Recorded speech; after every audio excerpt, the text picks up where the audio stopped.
I think that we need to do more stuff IRL, and I'll tell you why. I have seen 2 sewing machine techs this week and have learned a lot from them. A lot about what I should be doing, and also I was made aware of some things that I had been doing incorrectly or set up that was incorrect all along.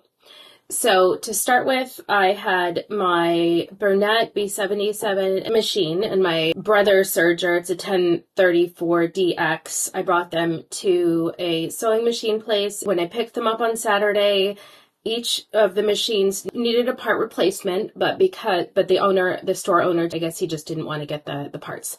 So yesterday, being Tuesday, I brought my Burnett in to my local sewing machine shop, which I did not know was a Bernina dealership. And there's someone there who is an expert in Bernina machines. And I told him about the part I needed, which he had, but he told me that there is a big tension issue with my machine, and I was not aware of that. And that's something that is going to land the machine in the shop for another 10 days. So I let him know that I just got it serviced. I just paid a bunch of money to get that fixed up, oiled, and just kind of maintained. So I'm without my Burnett again. And with my serger, which is behind me, my brother, I started using that, and then I am having issues again. And I think it's because I need to relearn how to thread it. So I've been turning back to YouTube, and mind you, I have not used this in a while.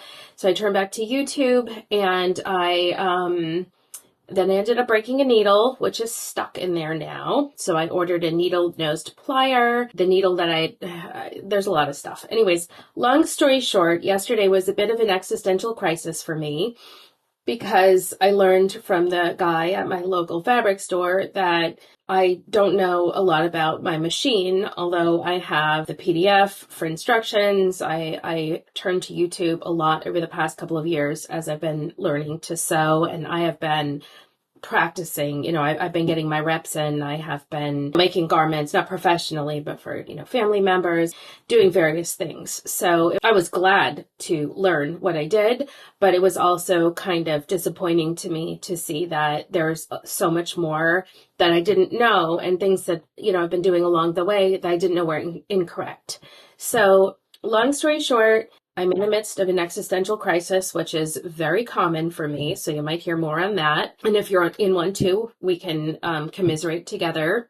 But one of my takeaways, because I know this shall pass, and I'll take great lessons from this, but I learned that more in-person stuff is I need to incorporate more of that. It doesn't have to be all the time, but it might be a class here or there, maybe a study hall type thing where everyone just goes in and just kind of workshops their stuff. I do think I could benefit from the expertise of those who will look at what I'm doing or look at my machine and point things out to improve upon. For those of you who learn like me experientially, you really want to jump in and try to put garmentry together, it's also good to take a step back, pick up a book, go to a class, and start to learn about technique.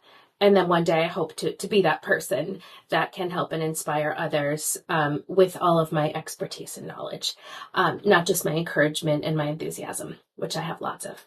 Anyways, take care, guys, and I hope you're having a fine day.